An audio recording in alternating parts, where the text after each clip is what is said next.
भारत को इस समय 5th generation fighter jet purchase करने हैं। अब ये आज की आवश्यकता कहिए या फिर माहौल कहिए, क्योंकि जब दो देश आपस में एक दूसरे के साथ बिल्कुल युद्ध की स्थिति में आ खड़े होते हैं तो जो सबसे बड़ा फायदा होता है वो आर्म सेलर्स का होता है, हथियार के विक्रेताओं का होता है। और जिस तरह से भारत और पाकिस्तान हाल ही के समय में एक दूसरे के आमने सामने आकर खड़े हुए, हर देश ने केवल और केवल दोनों में अपनी अपॉर्चुनिटी तलाशी।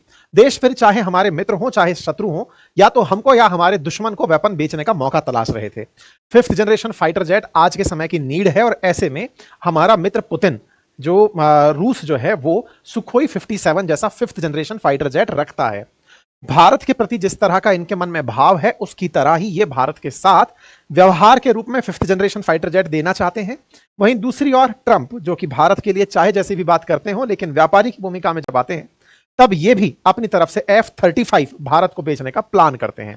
भारत पाकिस्तान के बीच में पाकिस्तान की तरफ से बात करते हुए या दोनों के बीच में मध्यस्थता करते हुए भी इन्हें भारत का बाजार पूरी तरह से नजर आ रहा था कि कैसे ना कैसे करके मैं भारत से F-35 बिकवा दूं या भारत को F-35 बेच दूं। 4 देश हैं हमारे सामने जो सेलर बनकर खड़े हैं। अमेरिका F-35 लेकर खड़ा है, तो रूस अपनी तरफ से सुखोई 57 लेकर खड़ा है। राफेल वाले अपना दुकान पहले ही लगाए बैठे हैं। पहलगाम के बाद की जो घटनाएं हुई, ऑपरेशन सिंदूर और इस बीच में, वो मरीन बेचने वाला जो राफेल मराइन है उसको बेचने का कॉन्ट्रैक्ट लेके भी जा चुके हैं। लेकिन उसके बावजूद भी बाजार में 5th जनरेशन का मार्केट गर्म है। इसी बीच में रूस का एक ऑफर हमारे सामने आ जाता है। रूस का ऑफर आ जाता है कि अगर भारत F-35, अगर भारत हमसे सुखोई 57 लेता है तो हम इसका सोर्स कोड भी भारत को देने को तैयार हैं। आपका दिमाग घूमेगा कि यार ये सोर्स कोड नाम की चीज क्या है जिसके लिए ये ऐसा ऑफर किया गया कि अगर भारत ने ये ना खरीद के किसी और का फाइटर जेट खरीदा तो भारत के लोग फिर से एक बड़ी राजनीतिक भूमिका में सरकार के खिलाफ खड़े हो सकते हैं। क्यों? क्योंकि इस समय जब ऑपरेशन सिंदूर हुआ उस समय भारत में कावेरी इंजन की डिमांड उठी कि साहब हमें अपना जेट फाइटर जेट बनाने के लिए अपना बहुत ही जबरदस्त कावेरी इंजन चाहिए। दूसरी तरफ ऑपरेशन सिंदूर के अंदर राफेल का मामला जो रहा, उस समय पर भारत ने इनसे कहा कि भैया हो सके तो हमें आपके यहां से जो भी मतलब ऑफसेट को लेकर के आपने हमसे हमारे साथ जो टाई अप किए हैं, आप राफेल का हमारे साथ सोर्स कोड शेयर कर दीजिए, हम उसको यूज करना चाहते हैं। इन्होंने हमसे मना कर दिया। तो राफेल अपना सोर्स कोड देना नहीं चाहता, जिसका ऑपरेशन सिंदूर में हमने यूज भी किया। आप पूछेंगे क्या फर्क पड़ गया, ऑपरेशन सिंदूर में राफेल यूज कर तो लिया, सोर्स कोड का क्या करते? बस इतना सा समझ लीजिए, बाकी विस्तार से आगे चल के बताऊंगा कि अगर हमारे पास राफेल का सोर्स कोड हुआ होता तो हम राफेल से ब्रह्मोस चला सकते थे। फ्रांस ने जिस रेट होता है, ये समझिए जैसे आज मैं आपके सामने जिस लैपटॉप के माध्यम से, जिस कंप्यूटर के माध्यम से लाइव आया हूं, उसके पीछे जो मशीन चल रही है, लैपटॉप के अंदर एक प्रोसेसर चल रहा है, एक टेक्नोलॉजी चल रही है जो कि इस पूरे काम को प्रोसेस करके आप तक पहुंचा रही है। जिसका जितना बढ़िया प्रोसेसर हुआ, जितना बढ़िया उसका प्रोग्राम हुआ, वो उतना अच्छा रिजल्ट प्रोड्यूस किया। फाइटर जेट्स के अंदर सोर्स कोड एक ऐसा ही समझिए सॉफ्टवेयर प्रोग्राम होता है। आसान भाषा में कहूं तो ये एक ऐसी कोडिंग है जिस कोडिंग को लिखने में ना जाने कितने टेक्नोलॉजी वाले लोग लगे होते हैं। आधा और एक उदाहरण से समझाऊं तो समझिए कि 1 करोड़ लाइंस लिखी गई होंगी जब F-35 का सोर्स कोड बनाया गया होगा। मतलब उसके सॉफ्टवेयर में कम से कम 10 मिलियन लाइंस लिखी गई होंगी। ऐसा मतलब इंफॉर्मेशन मार्केट में उपलब्ध है। तो 10 मिलियन के आसपास अगर लाइन लिखने से एक कंपनी का सोर्स कोड बनता है तो विचारणीय तथ्य है कि सुखोई 57 का भी सोर्स कोड कितने समय में तैयार हुआ होगा जिसे वो भारत को देने को तैयार हुआ है। इस तरह की सुविधाएं देते हुए रूस अगर हमें सुखोई 57 ना बेच पाए, हम कावेरी इंजन पर सहयोग ना ले पाए और हम उसके बावजूद भी ऑपरेशन सिंदूर के अंदर ब्रह्मोस ना इस्तेमाल कर सकने वाला राफेल ही यूज करते रहे या उसको ही खरीदते रहे, तो देश में सवाल तो उठेंगे कि सरकार की ऐसी क्या मजबूरी रही कि उसने फ्रांस से राफेल तो खरीद लिया या अमेरिका का F-35 तो कंसीडर कर लिया, लेकिन सुखोई के साथ निकलकर नहीं आए। यह सवाल निश्चित ही आने वाले समय में पूछा जा सकता है। फिलहाल के लिए इस पर आगे stealth fighter jet Bharat after all इतनी सारी खूबियों के कंसीडर क्यों नहीं कर रहा है, या फिर लाइटनिंग। वहीं चाइना अपना J-20 बना चुका है। J-20 की कहानी क्या है कि चीन ने जो J-20 बनाया है इसकी भी कहानी बड़ी रोचक है साहब। चीन का J-20 fighter jet 5th generation fighter jet है। इन्होंने अभी तक अपनी सेना में इसे शामिल नहीं किया है, लेकिन ये पाकिस्तान को देने को तैयार हो गए हैं। इसकी चर्चा हम करेंगे। दूसरी तरफ है सुखोई 57। इसके साथ दिक्कत क्या है? दुनिया का अमेरिका के प्रभाव में रहते हुए इसकी खरीदारी से बचना। अमेरिकी मीडिया ने इसके बारे में कह रखा है कि इसकी स्टेल्थ टेक्नोलॉजी इतनी पावरफुल नहीं है जितनी और फाइटर जेट्स की पावर टेक्नोलॉजी है। मतलब इसे रीच किया जा सकता है, पकड़ा जा सकता है, ऐसा मार्केट के अंदर मीडिया कवरेज के माध्यम से जानकारी निकलती है कि सुखोई तुलनात्मक रूप से स्टेल्थ में थोड़ा कम है, बाकी तो एजिलिटी और मैन्युवरेबिलिटी तो इसकी जबरदस्त मानी जाती है।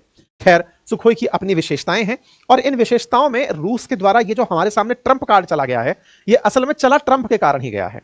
फरवरी में जब प्रधानमंत्री मोदी अमेरिकी यात्रा पर थे और ट्रंप से मुलाकात कर रहे थे, तो ट्रंप ने उस समय भारत के साथ F-35 जेट्स की बातचीत की थी। भारत को अमेरिका हमेशा से ही अपने फाइटर जेट्स बेचना चाहता है। भारत के पास अमेरिका के फाइटर जेट्स में से कोई नहीं है। फाइटर जेट्स ना होना, हमारे पास मालवाहक हरक्यूलिस जैसी चीजें हैं, युद्ध के लिए गोला फेंकने वाली चीजें नहीं है। अमेरिका चाहता है, क्योंकि फाइटर जेट बहुत महंगी डील होती है, अमेरिका चाहता है कि भारत हमसे फाइटर जेट खरीद ले। फाइटर जेट्स की एक कहानी होती है, वो क्या है?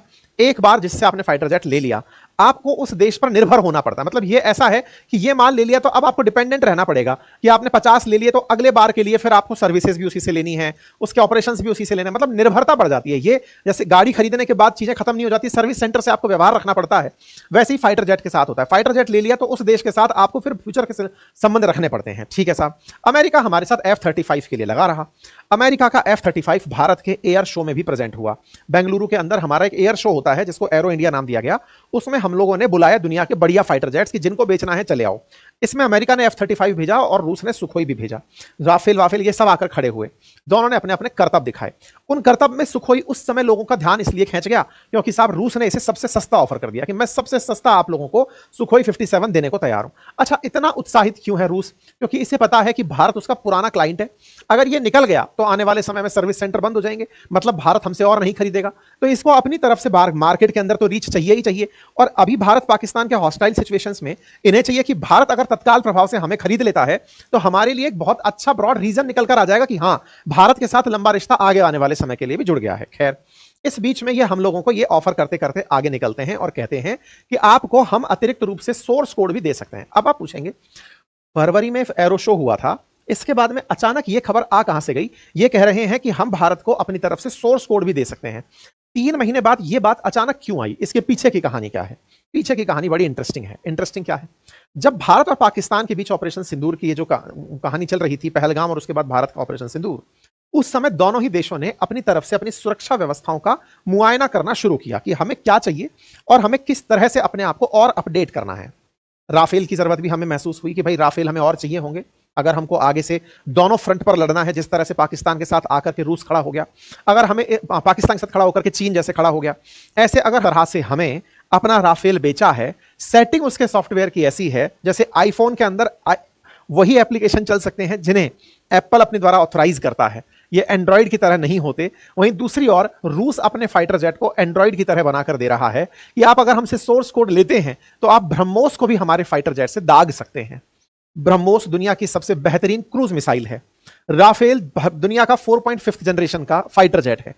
हम अपनी सबसे बढ़िया क्रूज मिसाइल को उस फाइटर जेट पर नहीं लगा पाए। वहीं इन्होंने जो खुद से हमें स्कैल्प मिसाइल दी थी, मीटियोर मिसाइल दी थी, वो हमको बेची और बेच करके उन्हीं का यूज करने की परमिशन दी। अगर भारत की तरफ से ब्रह्मोस का इस्तेमाल किया जा सकता होता तो निश्चित ही एक और बढ़िया डेडली कॉम्बिनेशन बनकर आता। इस बात को समझते हुए रूस ने हमें ना केवल अपनी तरफ से सुखोई 57 ऑफर किया, बल्कि यह भी कह दिया कि अगर आपको आवश्यकता हो तो मैं आपके लिए सोर्स कोड भी दे दूंगा। सोर्स कोड में आपके पास हमारी सारी टेक्नोलॉजी कि ये फाइटर जेट कैसे ऑपरेट को लेकर के अपने पास मतलब ये पहुंचा। तो इधर देखो, 30 J-35A स्टेल्थ फाइटर पाकिस्तान को अभी इन्होंने ऑफर कर दिए हैं। फाइटर जेट में J-35A और J-20 इनके 5th जनरेशन फाइटर जेट हैं, 50% दाम पर पाकिस्तान को ऑफर किए गए हैं। इस पर पाकिस्तान चाइना के अंदर लोगों के अंदर बड़ा बैकलैश है और वो इस बात का है कि आप हमारा पैसा उनको क्यों दे रहे हैं। लेकिन चाइना इसे एक अपॉर्चुनिटी के रूप में देखता है कि भविष्य में पाकिस्तान को जरूरत पड़ी तो कहीं ऐसा ना हो अमेरिका उसे F-35 टिका दे। इसलिए चीन ने अपना J-35 उसे दे दिया, मतलब कॉन्ट्रैक्ट कर दिया कि 30 फाइटर जेट मैं तुझे बनाकर दूंगा। ये सब हो क्यों रहा है? मैंने जैसे कहा ना, वॉर जैसे ही होती है, हर तरफ से बेचने वाले सेलर्स आकर खड़े हो जाते हैं। हथियार बिकने का सबसे बड़ा माहौल होता है जब दो देश आपस में संघर्ष कर रहे होते हैं। ऐसे में ही रूस उतर के आता है कि उसको समझ में आया कि अगर चीन इसको J-35 बेचने में कामयाब हो गया तो अब ये चाइना से मतलब पाकिस्तान रूस से तो अब वेपन लेगा नहीं, अगर ये पाकिस्तान से नहीं लेगा तो ऐसे मतलब भारत को ये डिसीजन लेना होगा कि अब किस तरफ हम आगे बढ़ें।